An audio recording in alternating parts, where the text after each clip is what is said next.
ഇന്നത്തെ എൻ്റെ യാത്ര ഇംഗ്ലണ്ടിലെ ന്യൂ ഹെവനിലേക്കാണ്. ന്യൂ ഹെവൻ എന്നതിനേക്കാൾ ഉപരി ന്യൂ ഹെവൻ പോർട്ടിലേക്കാണ് എന്ന് പറയുന്നതാവും ഉചിതം. ഇംഗ്ലണ്ടിലെ ന്യൂ ഹെവൻ സ്ഥിതി ചെയ്യുന്നത് തെക്കൻ ഇംഗ്ലണ്ടിലാണ്. ലണ്ടനിൽ നിന്നും ഏകദേശം 55 മൈൽ അകലെ മാറി സ്ഥിതി ചെയ്യുന്ന ഒരു ഹാർബർ ടൗണാണ് ന്യൂ ഹെവൻ. ന്യൂ ഹെവൻ പോർട്ടിൻ്റെ പ്രത്യേകത അതിൻ്റെ വലിപ്പത്തിലോ സൗന്ദര്യത്തിലോ അല്ല, അതിൻ്റെ ചരിത്രത്തിലുള്ള പ്രാധാന്യം കൊണ്ടാണ്. ആകസ്മികമായ സംഭവങ്ങളുടെ ഒരു കുത്തൊഴുക്ക് തന്നെയാണ് ന്യൂ ഹെവൻ പോർട്ടിനെ പറ്റി പറയുമ്പോൾ, അല്ലെങ്കിൽ ന്യൂ ഹെവൻ കോട്ടയെ പറ്റി പറയുമ്പോൾ നമുക്ക് പറയാനുള്ളത്. ആദ്യമായിട്ട് ഇങ്ങനെയൊരു നഗരം ഉണ്ടാവാനുള്ള കാരണം AD 1570 വലിയൊരു കൊടുങ്കാറ്റിൽ ഊസ് നദിയുടെ തുറമുഖം മാറ്റപ്പെടുകയും കടലിലേക്ക് പുതിയൊരു വഴി തുറക്കപ്പെടുകയും ചെയ്തു. ആ ഒരു പുതിയൊരു വഴിയെ പ്രതിനിധാനം ചെയ്തുകൊണ്ടാണ് ന്യൂ ഹെവൻ എന്ന പേരും ലഭിക്കുന്നത്. അവിടെയാണ് ഈ കോട്ട സ്ഥിതി ചെയ്യുന്നത്. ചരിത്രത്തിൽ ന്യൂ ഹെവൻ ടൗണിൻ്റെ പ്രാധാന്യം ലണ്ടനിൽ നിന്നും 1847 ഇവിടേക്കൊരു റെയിൽവേ കണക്ഷൻ എത്തിയതോടു കൂടിയാണ്. അതുമാർഗം ഇവിടെ നിന്നും ഫ്രാൻസിലേക്കുള്ള വഴി വളരെ എളുപ്പമാർഗയും അന്നു മുതൽ തന്നെ ഇംഗ്ലണ്ടിനെയും ഫ്രാൻസിനെയും തമ്മിൽ ബന്ധിപ്പിക്കുന്ന ഏറ്റവും എളുപ്പമുള്ള കടൽ മാർഗമായി ഇത് മാറുകയും ചെയ്തു. ഇന്നും അന്നു മുതലുള്ള ആ കപ്പൽ സർവീസ് നിലവിലുണ്ട്. പിന്നെ ന്യൂ ഹെവന്റെ പ്രാധാന്യം ലോകമഹായുദ്ധങ്ങളിലുള്ള ഈ സ്ഥലത്തിൻ്റെ നിർണായകമായ സംഭാവനകൾ തന്നെയാണ്. അവിടെയാണ് ന്യൂ ഹെവൻ ഫോർട്ടിൻ്റെ പ്രാധാന്യവും നിലവിൽ വന്നത്.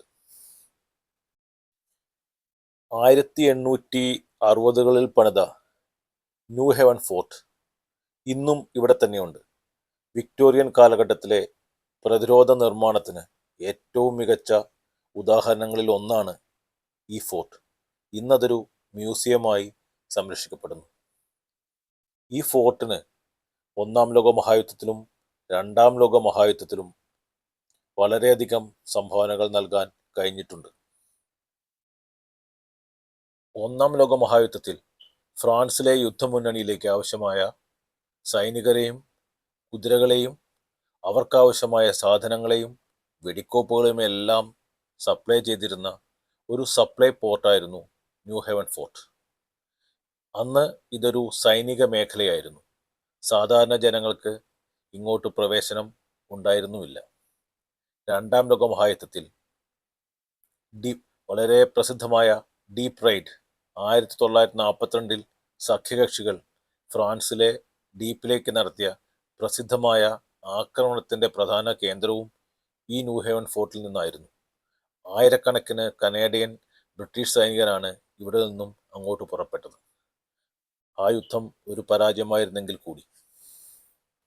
പിന്നീട് D-Day എന്നറിയപ്പെടുന്ന 1944 നോർമാണ്ടി ആക്രമണ സമയത്ത് സഖ്യകക്ഷികളുടെ കപ്പലുകൾക്ക് ഇന്ധനം എത്തിക്കുന്നതിനായി കടലിനടിയിലൂടെ പൈപ്പ് ലൈൻ സ്ഥാപിച്ചതും ഈ തുറമുഖം കേന്ദ്രീകരിച്ചായിരുന്നു. അങ്ങനെ പറയുകയാണെങ്കിൽ ഈ ഫോർട്ടിന് ഒട്ടനവധി ചരിത്രങ്ങൾ പറയാനുണ്ട്. ഈ ഫോർട്ടിൻ്റെ നിർമ്മാണം ഇംഗ്ലണ്ടിൻ്റെ തെക്കൻ തീരം ശത്രുക്കളിൽ നിന്നും സംരക്ഷിക്കുന്നതിന് വേണ്ടിയാണ് ഉണ്ടാക്കിയതെന്ന് നാം നേരത്തെ പറഞ്ഞു. ഫ്രഞ്ച് ചക്രവർത്തിയായിരുന്ന നെപ്പോളിയൻ മൂന്നാമൻ്റെ ആക്രമണം ഭയന്നാണ് ബ്രിട്ടൻ ഇത് നിർമ്മിച്ചത്. അന്നത്തെ കാലത്തെ ഏറ്റവും വലിയ പ്രതിരോധ നിർമ്മാണങ്ങളിൽ ഒന്നായിരുന്നു ന്യൂ ഹെവൻ ഫോർട്ട്. ഈ കോട്ട പകുതിയിലധികവും കുന്നിനുള്ളിലേക്ക് തുരന്നാണ് നിർമ്മിച്ചിരിക്കുന്നത്.